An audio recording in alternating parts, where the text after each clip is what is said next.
Bonjour Nathalie, Bonjour Marion. bonjour à tous et bienvenue pour cette webconférence en ligne, cette fois-ci sur le thème de la vue, donc longue vie à la vue. Nous sommes ensemble pendant 1 heure. Je pense que maintenant vous connaissez un peu le programme pour nos fidèles ou en tout cas pour ceux qui les découvrent. Merci de nous rejoindre, merci d'être aussi nombreux. Donc on est pour le moment presque 70 personnes réunies autour de nos écrans, enfin derrière nos écrans. L'objectif aujourd'hui, ça va être, de comprendre un peu comment fonctionne la vue et comment en prendre soin tout simplement et vous allez, découvrir, on espère, différentes choses dans l'idée de pouvoir, modifier peut-être vos comportements. Alors je me présente, je ne l'ai pas encore fait, Marion Méjard, je travaille à la Mutualité française Occitanie et la Mutualité française Occitanie, vous l'avez découvert peut-être sur d'autres actions de prévention, donc on met en place ce genre d'intervention pour vous informer et vous sensibiliser. Mais ce n'est pas tout. On a aussi des services de soins, d'accompagnement mutualistes. Et c'est dans ce cadre-là que nous avons le plaisir d'accueillir aujourd'hui donc Nathalie Berthe, qui est opticienne dans un de nos centres mutualistes sur l'audition.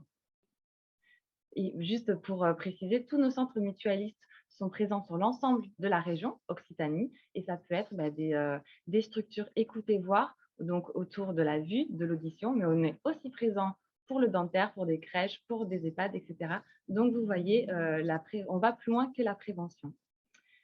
Merci beaucoup Nathalie pour avoir accepté notre proposition. Merci à vous. Et je vous passe la parole. Peut-être vous pouvez vous représenter, présenter globalement la séance et puis aller partir dans le vif du sujet. Oui, avec plaisir. Voilà, donc moi je suis Nathalie Berthe, je suis opticienne dans un magasin Écoutez Voir du centre-ville de Montpellier. Je suis spécialisée en basse vision. Voilà, c'est un service en fait qui s'occupe notamment des baisses d'acuité visuelle importantes qui ne peuvent pas être corrigées par des lunettes, qui demandent des prises en charge spécifiques. Voilà. Donc, je suis sensibilisée voilà, depuis fort longtemps aux problèmes de vision et donc je suis ravie d'animer cette conférence qui est consacrée aux problèmes de la vue et surtout comment on peut protéger notre vision si précieuse. Bienvenue dans cette rencontre santé longue vie à la vue. Voilà, donc la vue, la vue, la vision, c'est un sens dans nos 5 sens. Les 5 sens que nous utilisons le plus, c'est celui qui est sans doute le plus essentiel. C'est lui qui nous permet de voir le monde, de nous donner les couleurs, de nous donner les formes, de voir les visages de nos proches. Et donc, je vais essayer de vous sensibiliser sur la manière dont on peut se protéger pour prendre soin de notre vision si précieuse. La vision, en fait, ce sont nos yeux qui sont les vecteurs les principaux de notre vision. Et ces yeux vont être, c'est un organe sensoriel absolument fabuleux. Pour vous donner une comparaison, c'est vrai il pourrait générer des millions de pixels, hein, beaucoup plus que tous les écrans numériques que vous avez à votre disposition. Donc, c'est un organe d'une exceptionnelle technicité. Et donc, on va voir comment on peut les protéger tout au long de la vie. Donc, avant tout, on va regarder comment ça marche un œil avec cette coupe-là que vous voyez. Vous avez un œil de profil. Alors, je vais essayer de promener ma souris pour que vous puissiez me suivre. On va regarder en fait la coupe de cet œil et notamment suivre un rayon lumineux, vous voyez, qui arriverait par la gauche et qui franchirait les différents milieux de l'œil. Donc, vous avez l'œil est constitué de membranes vivantes qui sont absolument essentielles pour pour son bon fonctionnement. Donc, vous avez avant tout la cornée. Excusez-moi. Vous avez avant tout la cornée, qui est un milieu, en fait, un dioptre, ce qu'on appelle un dioptre, un milieu transparent. C'est le hublot de l'œil, en fait. Donc, il est il est très innervé, la cornée est très innervée et la lumière donc va traverser grâce à lorsqu'elle est transparente, ce qui est le cas quand elle est en bonne santé. Elle va la traverser sans problème, s'engouffrer en fait dans le diaphragme que constitue la pupille, hein, vous voyez là. En fait, l'œil fonctionne un peu comme un appareil photo, hein, où on aurait la pupille qui serait le diaphragme et vous avez une lentille derrière la pupille qui est le cristallin. Donc, quand vous regardez les yeux des personnes qui sont en face de vous, vous voyez l'iris, hein, la partie colorée, hein, qui est de part et d'autre de la pupille. Cette iris colorée, elle est pigmentée grâce au pigment qu'on appelle la mélanine. Et plus elle contient de pigments, plus vous aurez affaire à des yeux colorés marron-brun. Lorsque le pigment se fait plus rare, eh bien, ce sont les yeux clairs, les yeux bleus. Voilà. Et au centre, donc, vous avez un trou noir qui est la pupille. Ce diaphragme, il va se contracter, les choses sont bien faites, le diaphragme va se contracter pour rétrécir lorsqu'il y a beaucoup de lumière et lorsqu'il y a peu de lumière, lorsque vous êtes dans l'obscurité, pour laisser entrer le maximum, un tout petit peu de lumière, eh bien, la pupille va se dilater, hein, elle va s'agrandir pour laisser passer un minimum de lumière. Ensuite, la lumière va traverser cette lentille que vous voyez là, qui est le cristallin. Eh bien, dans notre appareil photo, ce serait l'objectif. Le cristallin, c'est la lentille qui va en fait s'adapter en fonction si vous regardez un objet au loin ou si vous regardez un objet qui s'approche de vous, eh bien, le cristallin va modifier la courbure de ses faces, hein, pour s'adapter et pour faire une sorte de mise au point sur l'objet que vous regardiez. Ensuite, donc la lumière, on suit toujours notre trajet lumineux. La lumière traverse le corps vitré, hein, que vous voyez, qui est écrit là. Le corps vitré, en fait, c'est c'est un liquide de remplissage, hein, c'est le liquide qui remplit l'œil. Et ensuite, la lumière parvient sur la rétine. Donc là, vous voyez la petite partie là que je balaye avec ma souris, c'est la rétine centrale. C'est là où il y a le maximum de lumière qui va arriver. Cette rétine centrale, c'est elle qui est responsable et à qui on doit la vision des couleurs, la vision des détails. La rétine, en fait, c'est une membrane qui est directement liée au cerveau par le nerf optique. C'est une membrane, c'est un organe neurosensoriel qui est ultra important dans le phénomène de la vision. Donc, vous avez, il faut que pour voir net, il faut que la lumière, en fait, arrive et que l'image de l'objet que vous regardez arrive sur la rétine. Voilà. Donc, cette zone qu'on appelle en fait, on l'appelle la fovea, la zone de la rétine centrale où on a le maximum d'acuité. Donc, on l'appelle aussi la macula.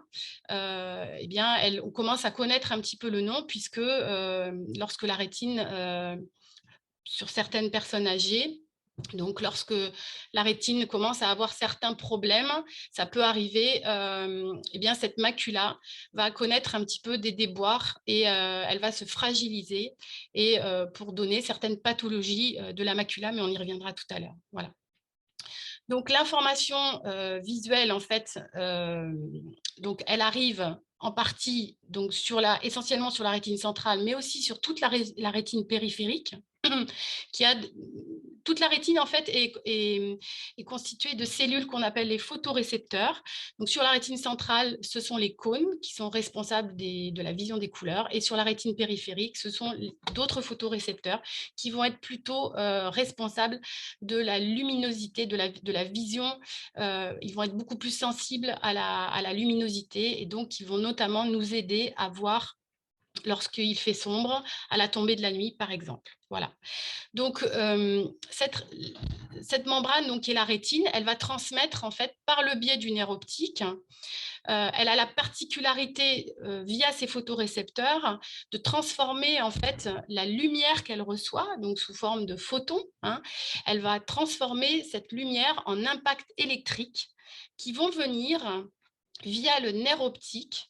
Ils vont arriver jusqu'au cerveau et ils vont se projeter sur les aires visuelles que nous avons au niveau de l'occipital, au niveau arrière du cerveau. Voilà, donc c'est tout un mécanisme qui va fonctionner eh bien, tout au long de la vie et c'est véritablement un exploit que l'œil, comment l'œil peut fonctionner, hein, c'est absolument impressionnant. Je ne sais pas ce que vous en pensez. Voilà. Et donc, ce qui nous amène à dire qu'on voit aussi bien avec nos yeux, qui sont les principaux vecteurs, mais on voit surtout avec notre cerveau qui va avoir un rôle d'interprétation. Hein, aussi bien ce que je vous ai dit, la rétine périphérique va donner des images, par exemple, en noir et blanc, la rétine centrale va donner une image en couleur, et le cerveau va faire un mix de tout ça, il va interpréter et permettre de reconnaître ce que nous voyons. Voilà, donc sans le cerveau, nous ne verrions pas grand-chose. Nos yeux servent à voir, mais c'est évidemment notre cerveau qui donne un sens à ce que nous voyons. Alors, qui sont les professionnels de la vue? Donc, vous avez, pour vous encadrer, pour vous, un certain nombre de professionnels de la vue que l'on appelle les 3 O. Voilà, qui sont la profession d'ophtalmologue, donc l'ophtalmologue, l'opticien lunetier et l'orthoptiste.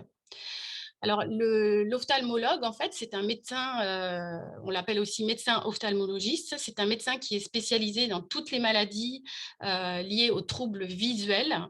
Donc, c'est un médecin que vous pouvez consulter sans ordonnance préalable de votre médecin traitant. La seule chose, c'est que les délais, on va en parler un petit peu, les délais pour obtenir un rendez-vous sont quelquefois un peu compliqués. Voilà, l'ophtalmo, en tout cas, c'est lui qui décide, il a la main sur le diagnostic et sur les solutions à apporter dans tous les problèmes de vision que vous pouvez rencontrer. Vous avez donc l'opticien. L'opticien, c'est un professionnel de santé qui est expert dans la vision. Il est à votre disposition dans la mesure où il exerce dans un lieu qui vous est ouvert, donc vous pouvez rentrer à votre convenance pour demander des renseignements, pour vous faire conseiller, pour même voilà, un simple conseil sur le fonctionnement, pour avoir un rendez-vous, pour savoir comment ça fonctionne, comment les protocoles de suivi de votre vue fonctionnent. L'opticien est vraiment un professionnel qui est là pour vous conseiller. C'est un technicien, donc il va réaliser les montages en optique. Donc évidemment, vous vous conseillez pour une paire de lunettes, pour la compensation en fait, pour corriger votre défaut visuel. Il va vous corriger donc sur le type de verre qu'il vous faut, il va vous interroger, il va vous laisser parler, il va vous écouter pour comprendre vos difficultés et vous équiper au mieux en fonction de votre utilisation, de vos problématiques, de votre quotidien. Voilà. Donc, c'est quelqu'un qui est vraiment, c'est un professionnel du conseil en optique et qui est aussi habilité depuis quelques années à faire des examens de vue. Donc, c'est dans un cadre légal, hein, et on va le voir, il faut une ordonnance qui date de moins de 5 ans ou moins de 3 ans. Je vais y revenir tout à l'heure. Et qui est amené en fait à vous conseiller et donc à modifier votre correction en vous examinant et en effectuant un examen de vue, ce qu'on appelle aussi une réfraction, donc en essayant des verres pour que vous puissiez, pour qu'ils puissent, disons, optimiser votre acuité et que vous puissiez voir le mieux possible. Il est là aussi pour vous conseiller, pour faire des adaptations, alors toujours sous contrôle ophtalmologique, bien sûr, hein, de l'ophtalmologue en lentilles de contact. Il peut aussi vendre des loupes. Il peut être, comme moi, par exemple, spécialisé en basse vision et vous conseiller lorsque vous avez, vous ou quelqu'un de vos proches, lorsque vous êtes atteint de certaines pathologies qui vont être difficiles, invalidantes dans votre dans vos actes de la vie de tous les jours parce que votre vue est devenue un peu plus compliquée, surtout en prenant de l'âge. Et il est aussi, bien sûr, un expert dans tout ce qui est protection contre le soleil. Donc, il va pouvoir vous conseiller dans tout ce qui est lunettes de soleil. Mais on reviendra aussi sur la protection solaire un peu plus tard. Ensuite, dans les 3 os, eh bien, vous avez l'orthoptiste. Alors, l'orthoptiste, en fait, à la base, c'est un spécialiste du dépistage des troubles de la rééducation visuelle. Donc, c'est quelqu'un qui est vraiment là pour vous rééduquer lorsque vous avez un trouble. Il existe des pathologies, en fait. Par exemple, lorsque vous avez un strabisme, c'est-à-dire que vos yeux ne fonctionnent pas exactement en même temps. À ce moment-là, le cerveau a du mal à interpréter les 2 images et il peut y avoir des problèmes de déviation d'un œil ou des problèmes de vision double. Eh bien, parfois, vous pouvez avoir recours à une rééducation orthoptique. Vous pouvez aller voir un orthoptiste avec une ordonnance, soit de l'ophtalmologue, soit du généraliste. C'est toujours une ordonnance sur laquelle il faudra qu'il y ait marqué un bilan orthoptique. Voilà. L'orthoptiste est aussi un spécialiste par rapport à l'amblyopie. L'amblyopie, en fait, c'est un trouble qui concerne certains enfants et certains adultes.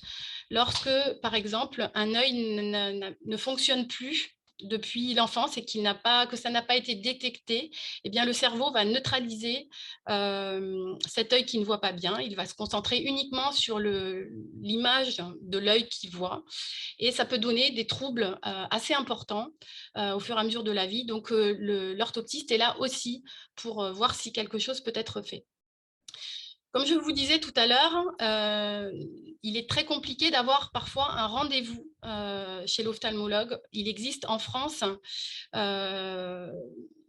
vraiment, il y a des réelles difficultés. Vous avez certains territoires où il faut 6 mois pour avoir un rendez-vous chez l'ophtalmologue. Alors bien sûr, si vous avez une urgence, l'ophtalmologue va tout de même vous recevoir parce qu'il existe des pathologies, par exemple, comme un décollement de rétine ou des choses voilà, qui sont vraiment urgentes. Donc, c'est vrai que parfois, n'hésitez pas, si vous appelez un cabinet ophtalmologique, n'hésitez pas à parler tout de suite d'un trouble afin que la secrétaire qui va prendre votre rendez-vous puisse de suite vous aiguiller et de suite reconnaître s'il s'agit d'une urgence ou pas.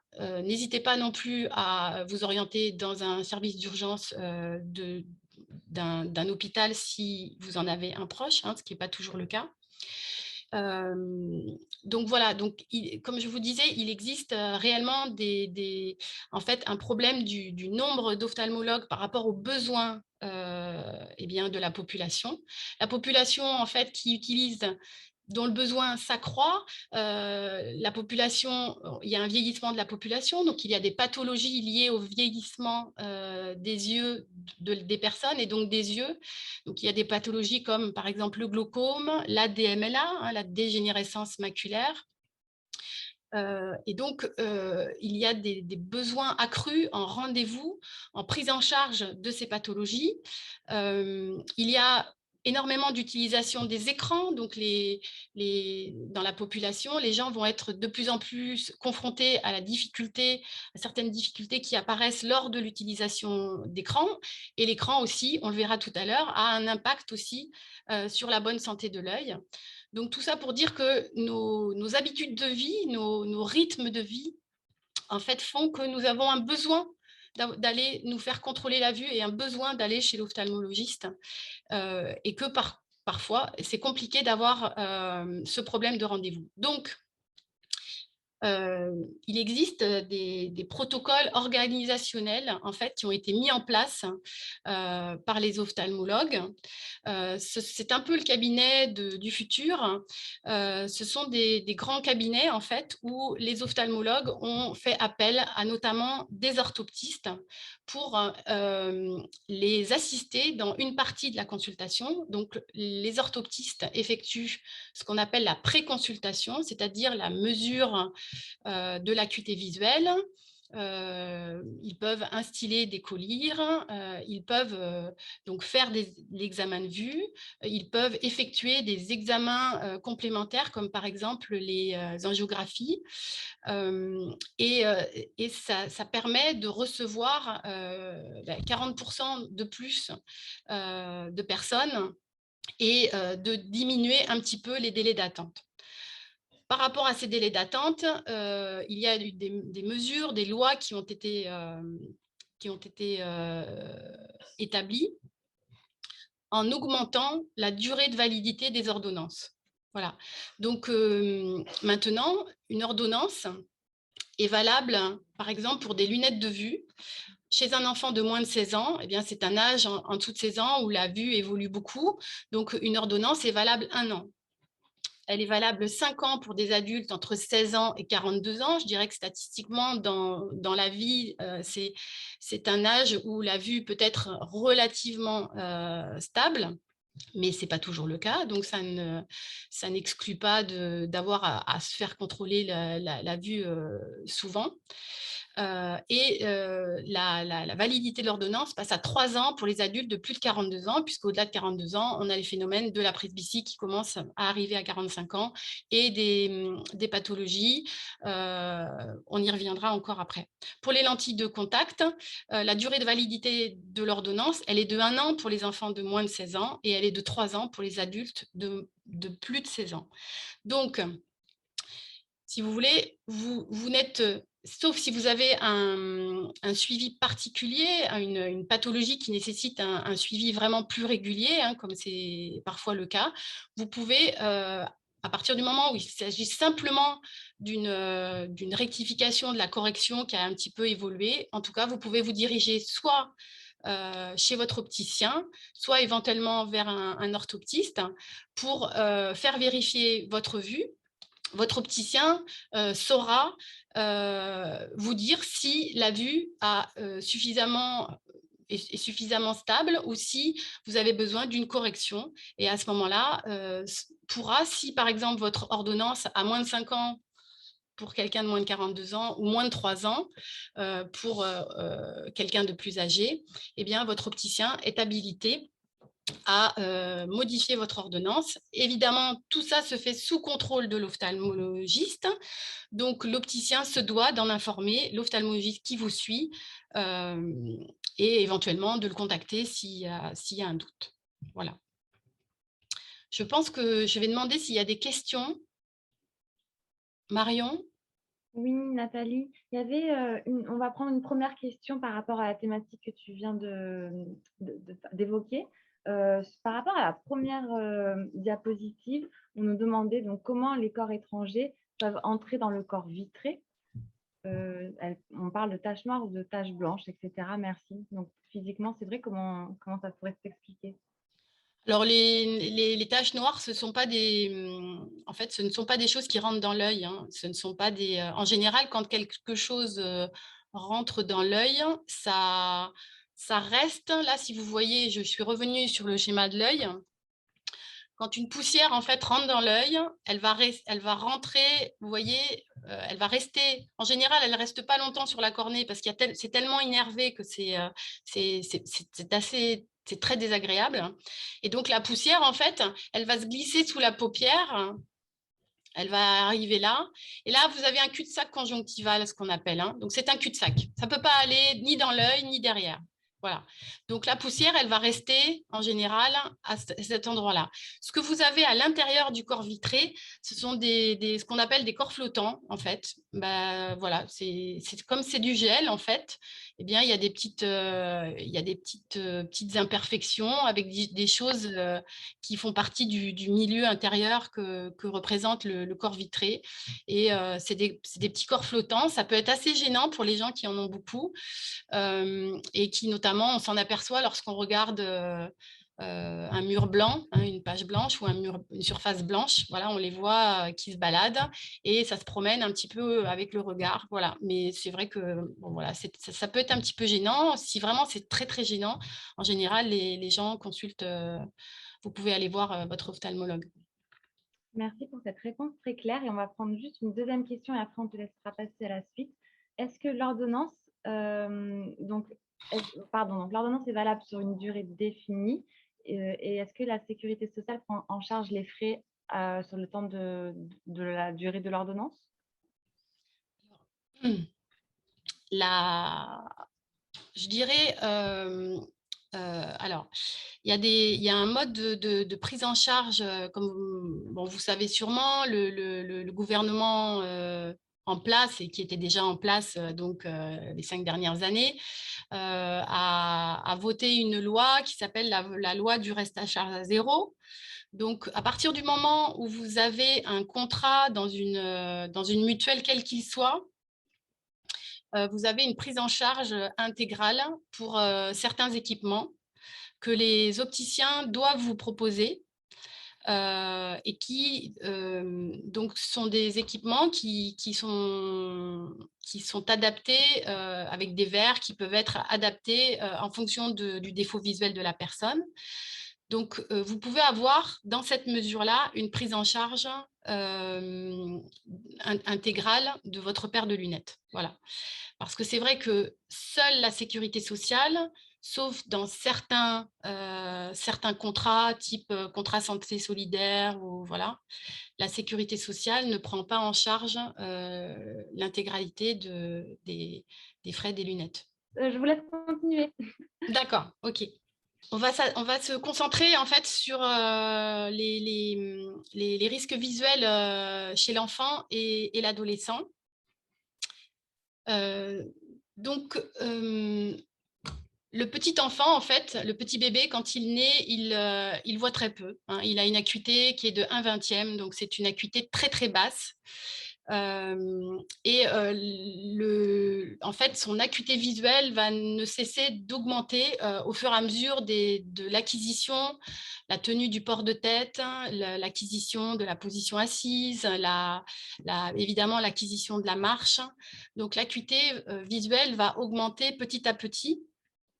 À 18 mois, l'acuité d'un jeune enfant, en fait, elle est entre 4 et 6 dixièmes, hein, ce qui est voilà, ce qui n'est pas encore énorme. Et on peut dire que la maturité de la vision, en fait, est acquise à peu près aux 5 ans de l'enfant. Voilà.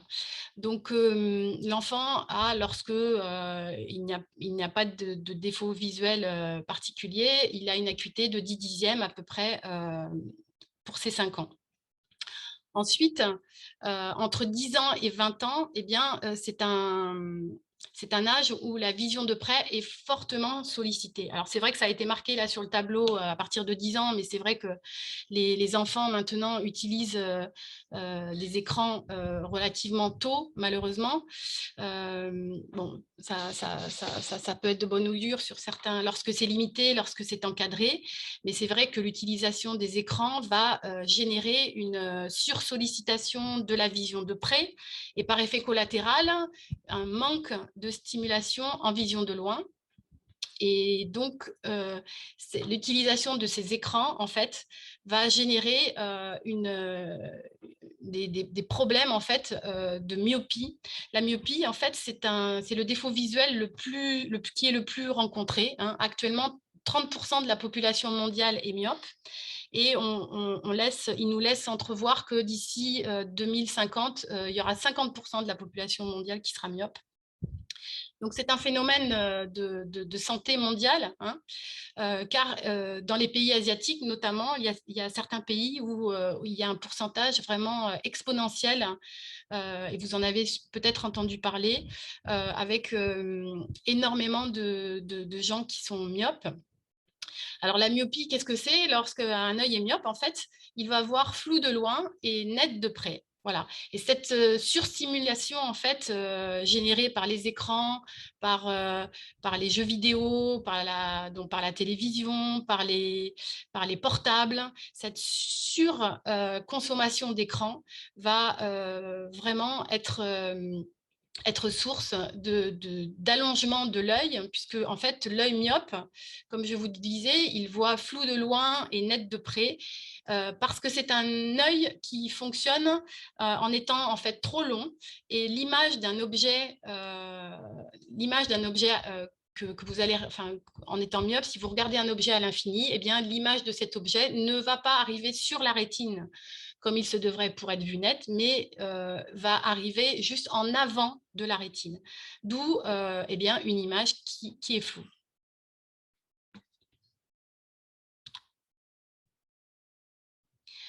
Donc, il y a certaines recommandations voilà, qui sont faites et qui sont indispensables pour contrôler la vue de l'enfant et de l'adolescent.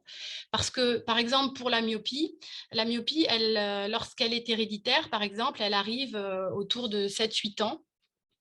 Et plus elle est détectée tôt, plus elle pourra être corrigée par des lunettes.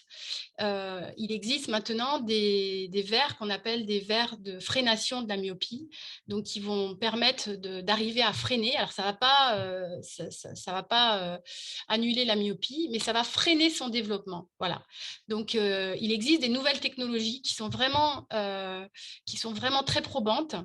Ça va diminuer d'entre 60 et 70% d'évolution de la myopie. Donc, c'est vraiment très, très intéressant. Donc là, n'hésitez pas à demander conseil à votre ophtalmologiste ou à votre opticien, par exemple. Sinon, dans les dépistages, donc jusqu'à 18 mois, il y a la visite obligatoire chez le pédiatre au 8e jour, à 9 mois et aux 2 ans de l'enfant.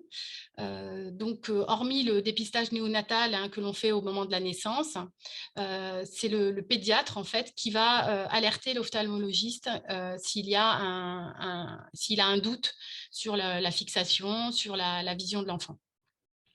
Ensuite, de 18 mois à 10 ans, eh bien, c'est un âge où il faut observer votre enfant, où il faut détecter, en fait, il faut vraiment écouter l'enfant, le regarder fonctionner, savoir s'il plisse les yeux, évidemment, s'il a des difficultés dans l'apprentissage de la lecture, par exemple, à l'école, si les choses sont compliquées pour lui, s'il est en échec voilà, sur un certain nombre de tâches, ou s'il regarde les choses très très près, par exemple. Il faut vraiment ne pas hésiter à aller contrôler sa vue. Donc même si aucune anomalie visuelle ne s'est révélée pendant les premiers mois, la surveillance ne doit pas se relâcher. Entre 10 ans et 20 ans, eh bien, on peut commencer à envisager des protections contre les écrans. Il existe des traitements anti-reflets qui protègent de la lumière bleue. Alors, la lumière bleue, c'est la lumière, en fait, la partie de la lumière qui va être la plus néfaste, en fait, pour l'œil. Et donc, il existe des traitements qui protègent de la lumière bleue. Et c'est vrai qu'à cet âge, entre 10 et 20 ans, on peut commencer à porter ces traitements. Les lunettes de soleil, bien évidemment.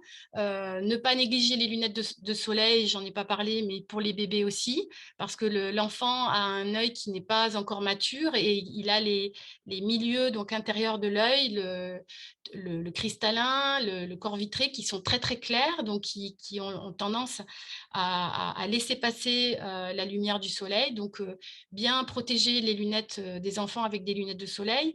Les lunettes de soleil, elles doivent être couvrantes, elles doivent bien remonter sur les sourcils. Ne pas hésiter à mettre la casquette pour protéger de la lumière du soleil, car tout ce qui est le plus éblouissant, en fait, c'est la lumière qui vient du haut. Faire des pauses régulières par rapport aux longues périodes passées devant l'écran, et bien faire des pauses régulières en vision de loin, donc ne pas hésiter pour les parents à favoriser les loisirs en plein air, à faire des pauses.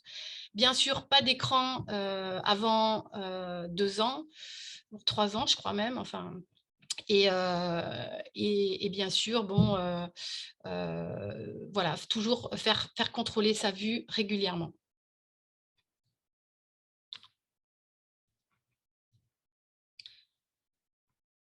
Pardon, donc j'en ai parlé un petit peu. La scolarité exige de grandes capacités visuelles. Évidemment, il faut absolument que l'enfant voit net. L'enfant et l'adolescent voient net. À l'école, vous avez 90% des apprentissages qui font intervenir la vision. Donc, il est primordial de faire contrôler la vue des enfants et pour éviter d'être pénalisé. Voilà, c'est vraiment le message important à retenir. Et ne pas hésiter à vous en remettre au conseil pour le port des lunettes de l'opticien et bien sûr de l'ophtalmologiste. Donc, quel signe d'alerte pour alerter les parents? Eh bien, évidemment, bien faire très attention si l'enfant est né prématurément, s'il y a une lueur blanche qui apparaît dans la pupille qui doit être normalement bien noire, si évidemment il existe une hérédité au niveau, par exemple, au niveau du strabisme, au niveau de la myopie, au niveau de certaines pathologies de l'œil. L'enfant, regardez si l'enfant a un comportement un petit peu particulier, si il se désintéresse des jeux, par exemple, s'il est maladroit, s'il se cogne toujours, évidemment, s'il se cogne du même côté, si vous le voyez qu'il se frotte les yeux, qu'il cligne souvent les yeux, qu'il a les yeux qui pleurent, il faut vraiment être en observation, hein. Bien évidemment, être sensible sur les maux de tête ou les douleurs dans la nuque. S'il est fatigué en fin de journée, distrait, si vous voyez qu'il confond certaines lettres, qu'il saute des lignes, ou si vous voyez qu'il écrit collé sur le cahier, hein, ça peut être un symptôme de la myopie, hein, s'il voit flou de loin ou s'il a un problème de myopie, il va s'approcher pour être vraiment très proche du cahier. Et puis, si vous voyez évidemment qu'il a tendance à dessiner ou à écrire de travers, voilà.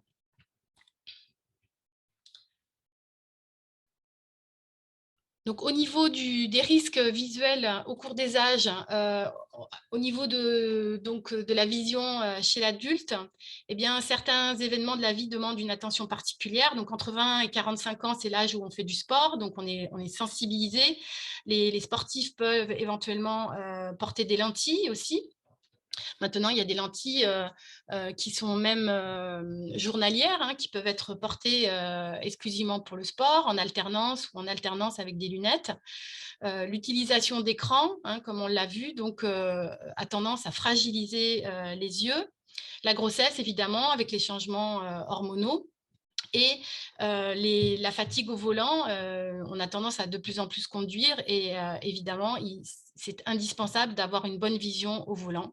Donc là aussi, il faudra aller faire contrôler sa vue pour être sûr d'avoir une bonne vision, une bonne appréciation des distances, une bonne vision des contrastes, des reliefs lorsque vous conduisez. Entre 45 et 60 ans, eh bien, après 45, enfin, à 45 ans, c'est là où la presbytie apparaît. Alors, qu'est-ce que c'est la presbytie? La presbytie, en fait, c'est un vieillissement du cristallin qui ne parvient plus à bomber, hein, puisqu'il s'efface, comme je vous ai dit au début. Il a tendance à être moins souple. Et donc, on a de plus en plus de mal à accommoder et on va reculer petit à petit, hein, le texte, hein, que l'on arrive de moins en moins à lire. On a tendance à craindre les ambiances lumineuses qui ne sont pas assez éclairées. Donc, le soir, parfois, c'est compliqué, on ne voit plus très bien ou on voit un peu moins bien dans son assiette.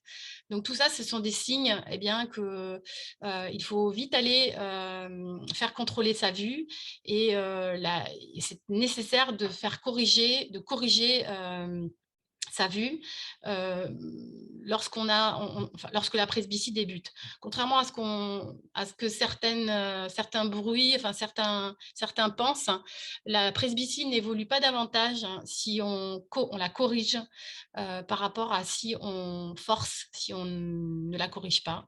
On a tout intérêt à corriger sa vue et à voir net et ça prévient certaines situations qui peuvent être difficiles.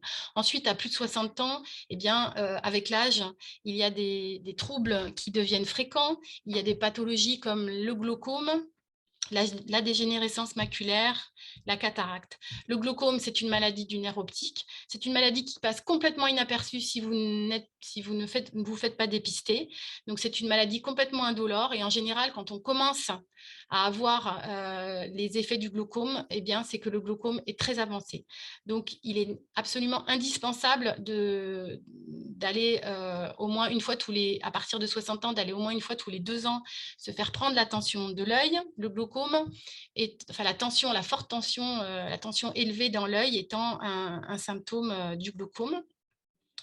Et aussi bien, le glaucome pourra être contrôlé. Vous serez suivi par votre ophtalmologue qui vous prescrira une goutte à instiller dans votre œil à heure fixe, et votre tension sera régulée, ou tout du moins vous serez suivi. Donc ça, c'est le plus important. La dégénérescence maculaire, c'est une pathologie de la rétine qui est liée à l'âge. Il existe 2 types de DMLA, la DMLA humide et la DMLA sèche. La DMLA humide, elle peut être en partie contrôlée avec des injections. Et la DMLA sèche, par contre, c'est vraiment une pathologie qui va évoluer de manière beaucoup plus lente, mais voilà, qui est liée à l'âge. Donc là, il y a tout il y a des choses à mettre en place. Il faut ne pas hésiter à aller voir un opticien qui est spécialisé en basse vision, dans la DMLA. Demandez conseil à votre ophtalmologiste, demandez conseil à un orthoptiste éventuellement, car il existe des solutions au moins de réadaptation au handicap visuel qui est généré par la DMLA.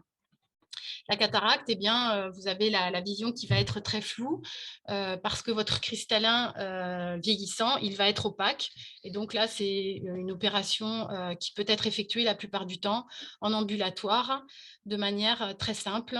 Et donc, il n'y a pas de difficulté particulière. On vous pose un implant à la place du cristallin et vous pouvez revoir de manière très satisfaisante. Donc, de 20 à 45 ans, visite tous les 3 ans chez l'ophtalmologue. De 45 ans à 60 ans, la presbytie donc, évolue. Il est préférable de la compenser pour obtenir un meilleur confort visuel. Et au-delà de 60 ans, on se fait contrôler tous les 2 ans. On se fait contrôler l'acuité visuelle, la tension oculaire, et on surveille la rétine, surtout si on a des fragilités type le diabète. Il existe une pathologie qui s'appelle la rétinopathie diabétique, qui est une pathologie qui est assez compliquée pour la rétine arrivée à un certain âge. Donc, si vous êtes diabétique, vous êtes, j'imagine, suivi par un médecin. Donc, c'est important aussi d'être suivi au niveau visuel. Est-ce qu'il y a des questions? Je ne suis pas très en avance, je crois. Alors, écoute, en effet, il y a quelques questions. Je pense qu'on va les prendre tout à la fin pour Oui, voilà, faire une petite compilation. Et d'accord. on terminera peut-être la partie théorique sur la prévention et on répondra aux questions en suivant. D'accord, ok. Donc, on a parlé tout à l'heure de la protection de la vue au soleil. Alors, comme vous le savez, le soleil, il est nécessaire. Hein, on a besoin de vitamine A, de se charger en vitamine A, et donc le soleil est nécessaire. Par contre, il faut s'en protéger et ne pas abuser. Donc, il faut s'en protéger en s'exposant, en évitant en évitant de s'exposer aux heures où le soleil tape le plus fort, hein, et parce que les radiations en fait qui sont émises par le soleil ne sont pas bénéfiques. Il existe donc dans le spectre du soleil, hein, dans le spectre lumineux de la lumière, donc vous avez une partie du spectre qui n'est pas visible, où vous avez les ultraviolets qui vont être en partie arrêtés par l'œil, mais pas tous. Et donc, ça va fragiliser, ce sont des longueurs d'onde basses qui vont émettre beaucoup d'énergie et qui vont fragiliser votre rétine. Donc, l'œil humain possède des défenses naturelles, mais elles ne sont pas toujours suffisantes. Donc, il faut vraiment porter des lunettes solaires filtrantes dès que le soleil brille. Faire attention à la qualité du filtre que vous prenez, donc ne pas hésiter à acheter des verres qualitatifs, des lunettes de soleil chez un opticien, donc chez un professionnel de la vue qui pourra vous garantir que votre verre a une qualité de filtre satisfaisante. Il y a des normes que je vais vous présenter après. Les verres plus foncés ne sont pas forcément plus protecteurs. Il faut bien se méfier si vous avez un verre foncé, un verre teinté, et que le filtre n'est pas de bonne qualité. Vos yeux derrière ces verres, vous allez avoir un phénomène, comme je vous ai expliqué tout à l'heure, de la rétine qui va, lorsque vous avez un verre teinté, par la rétine, pardon, la pupille qui va se dilater et il va y avoir davantage de rayons qui vont rentrer. Donc, ça va être, en fait, la solution va être pire que le danger dont on veut se protéger. Donc, ce n'est pas la bonne méthode. Il faut vraiment faire attention à la qualité du filtre. Les yeux des enfants sont plus sensibles aux rayons, donc il faut les protéger, comme je vous disais tout à l'heure, avec des lunettes adaptées à leur visage. Et veiller qu'elles soient toujours bien ajustées pour qu'elles tiennent et qu'elles ne soient pas, voilà, qu'elles soient bien positionnées. Donc, se méfier des phénomènes de réflexion, bien sûr, quand on est à la montagne avec la neige, la mer, le sable, bon, etc. Tout ce qui peut réfléchir et surexposer, enfin générer une surexposition aux UV. Donc, comme je vous disais, les degrés de protection au soleil sont normés par des numéros de classe qui vont de 0 à 4. Donc, la classe 0, c'est vraiment presque blanc. Vous les portez à l'intérieur ou en ciel voilé. La classe 1, quand la luminosité solaire est très atténuée. La classe 2, avec une luminosité moyenne. La classe 3, vous êtes sur une protection en fait, que vous portez la plupart du temps en ville, ou lorsque le soleil n'est pas trop méchant, ou lorsque vous avez une casquette, hein, ou si vous craignez vraiment les verres foncés. C'est la dernière teinte qui vous permet de conduire, parce qu'au-delà, vous avez la classe 4 qui correspond à un vert très foncé que vous allez pouvoir mettre, par exemple, quand vous avez les yeux sensibles, que vous êtes au bord de la mer ou que vous êtes en montagne.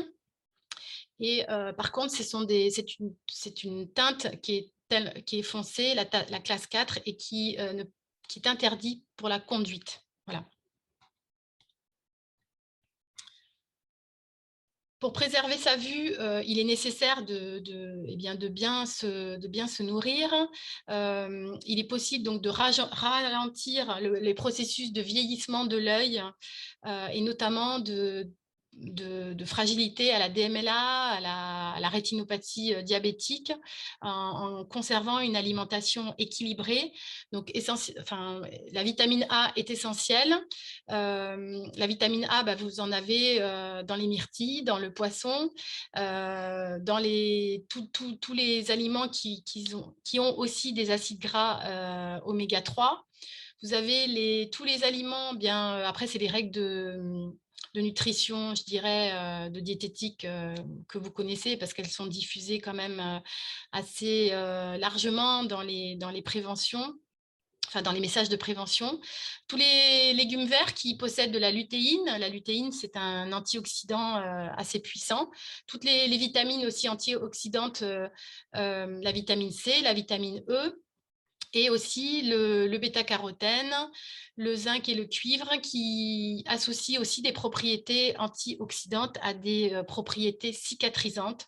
Donc, voilà, bien faire attention à son mode d'alimentation et privilégier voilà, les fruits et légumes, les poissons, et ne pas hésiter à demander conseil à son médecin généraliste ou à son ophtalmologue. Lorsque l'on conduit, évidemment, il est absolument indispensable, de voir clair, de voir net, pour assurer sa sécurité sur la route et celle des autres. Donc, la conduite est possible lorsqu'on a au moins 5/10 d'acuité. Il faut faire attention parce que l'acuité, c'est aussi un champ visuel minimum. Donc, ne pas hésiter, dans le cas d'une acuité qui commence à chuter, à demander conseil à votre ophtalmologiste qui vous dira si vous pouvez, s'il est raisonnable de conduire. Donc faire contrôler régulièrement votre vue et porter bien évidemment votre correction optique si nécessaire. Quand le temps est lumineux, quand il y a du soleil, eh bien, mettre des lunettes de soleil correctrices et vous protéger de l'éblouissement.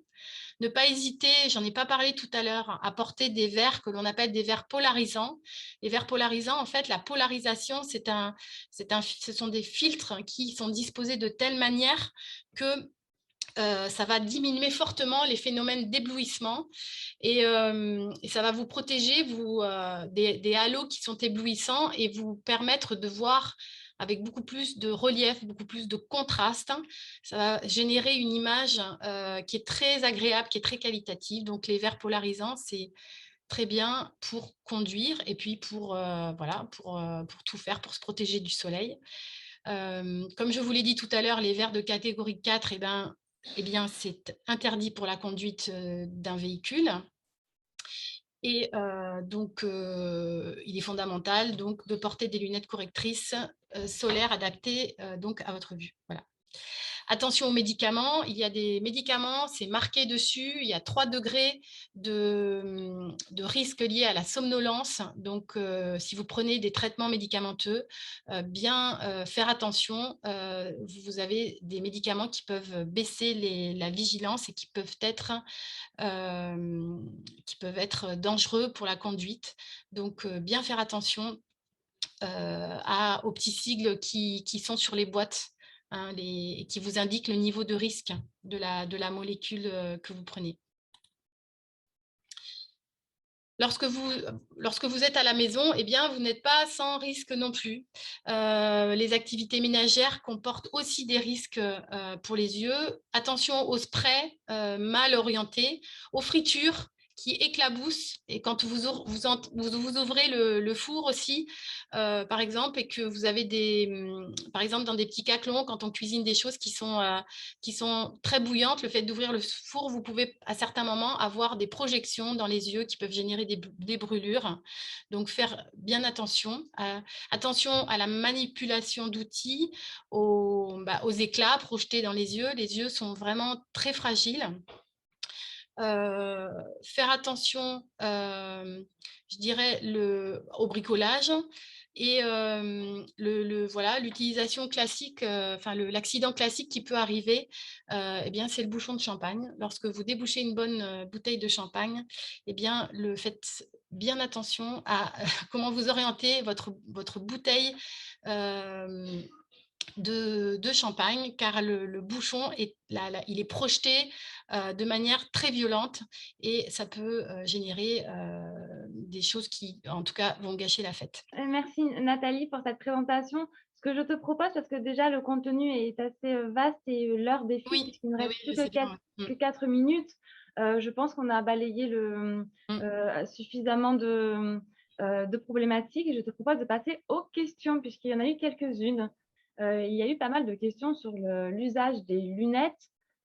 Alors, les questions étaient est-ce qu'il faut porter des lunettes de façon permanente ou pas, puisque apparemment il y a plusieurs débats dessus. Qu'est-ce que vous en pensez en tant que professionnel? Les lunettes de vue doivent-elles doivent-elles être portées de façon permanente ou au contraire, faut-il parfois ne pas les porter? Bah, je dirais ça dépend de la correction visuelle. C'est vrai que parfois on a des faibles corrections qui évidemment ne vont pas forcément obliger la personne à les porter tout le temps. Après, c'est vrai que pour ce qui est de la myopie, par exemple, le port de lunettes va être obligatoire. Ou le port de lentilles ou le fait de corriger sa myopie. Par contre, un myope, naturellement, va enlever ses lunettes pour lire, parce que c'est beaucoup plus confortable pour lui de lire sans lunettes.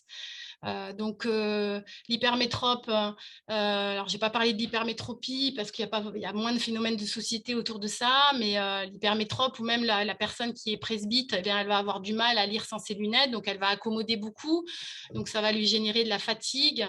Donc, ce que je voulais dire tout à l'heure, c'était que le fait voilà, c'est mieux de porter ses lunettes si on en ressent le besoin. Ça ne sert à rien de forcer.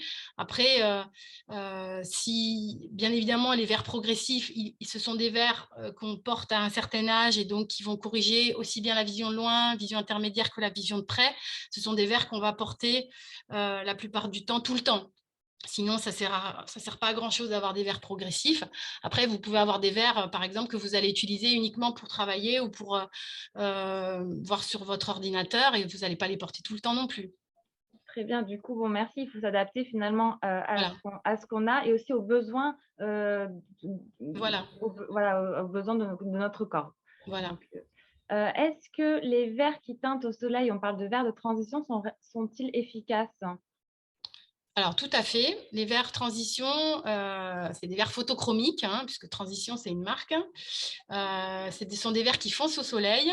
Mhm. Donc, c'est très efficace. Ça fonce très vite quand on sort dehors au soleil, même sous un temps nuageux. À partir du moment où il y a des UV qui arrivent dessus, sur ces verres, ils vont foncer et ils vont rééclaircir de manière un peu plus lente à l'extérieur, à l'intérieur. Alors, ce sont des verres voilà, qui sont très efficaces.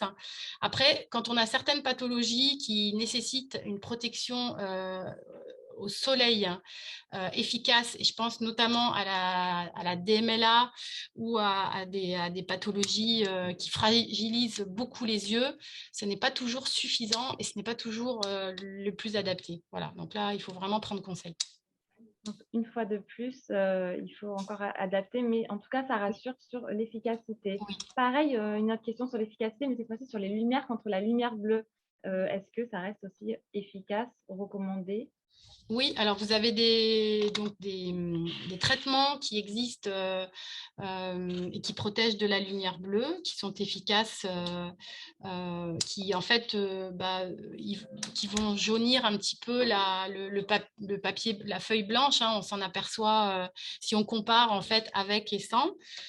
Donc ce sont des traitements qui sont très efficaces. Après, c'est toujours pareil lorsqu'on a des pathologies notamment pour la DMLA, notamment pour le glaucome, qui fragilisent beaucoup les yeux et les gens vont devenir très photophobes.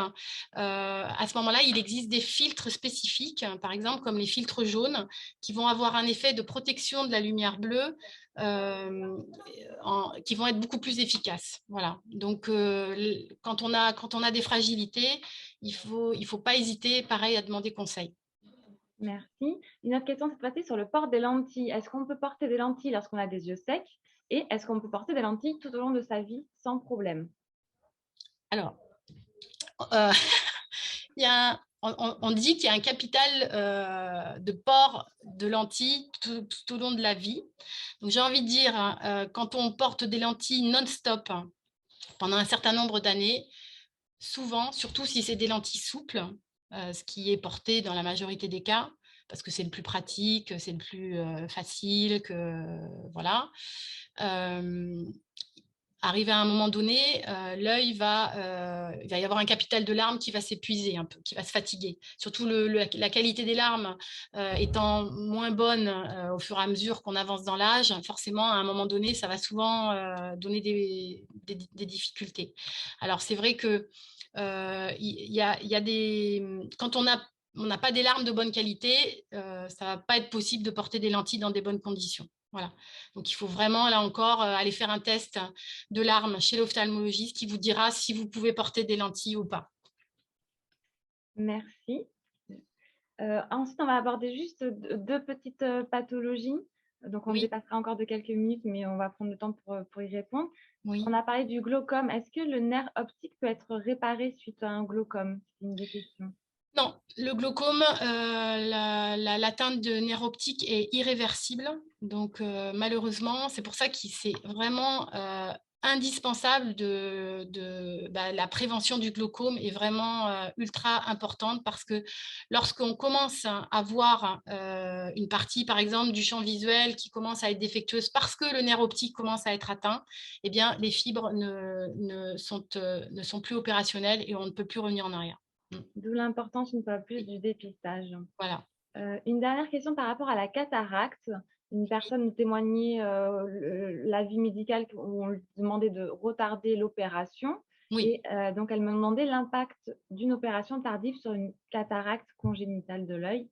Du coup, est-ce qu'il vaut mieux retarder? Est-ce que ça a des conséquences de retarder cette opération et d'attendre que la vue diminue finalement? Alors après, la cataracte congénitale, ça dépend de l'âge de la personne, j'allais dire. Euh, Disons que pour la cataracte, en général, maintenant, les ophtalmologues retardent au maximum. Maintenant, c'est ce qu'on a constaté ces dernières années, les ophtalmologues attendent vraiment que la cataracte soit mûre, hein, ce qu'on dit. Voilà. D'accord. Et sinon, ils ont tendance à attendre un peu. Après, pour une cataracte congénitale, c'est un petit peu différent. Il faut suivre l'avis de l'ophtalmologiste, hein.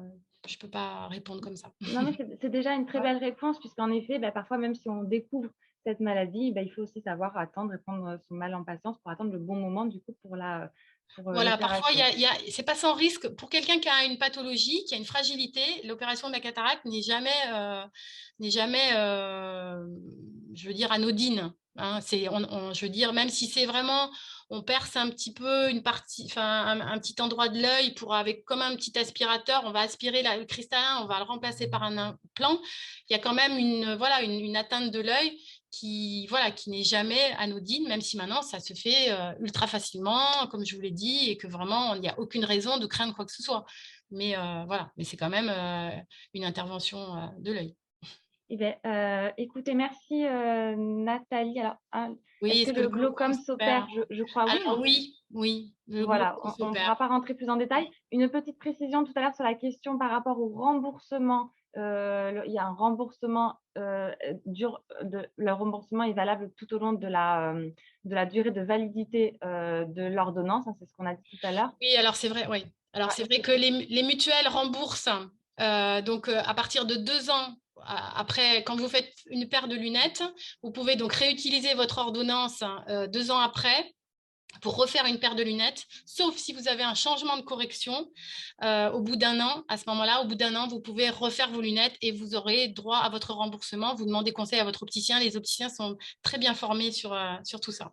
bon, donc il vaut mieux de toute façon le faire le plus tôt possible. Voilà. Merci beaucoup Nathalie pour Merci cet infiniment exposé à vous. très clair. Vraiment, ça nous a permis de prendre conscience bah, que l'organe, le corps humain est fantastique, tout Voilà. simplement. Donc il faut en prendre soin et protéger notre capital vision, Exactement. comme vous avez si bien dit. Exactement. Donc je souhaite à tout le monde une bonne soirée.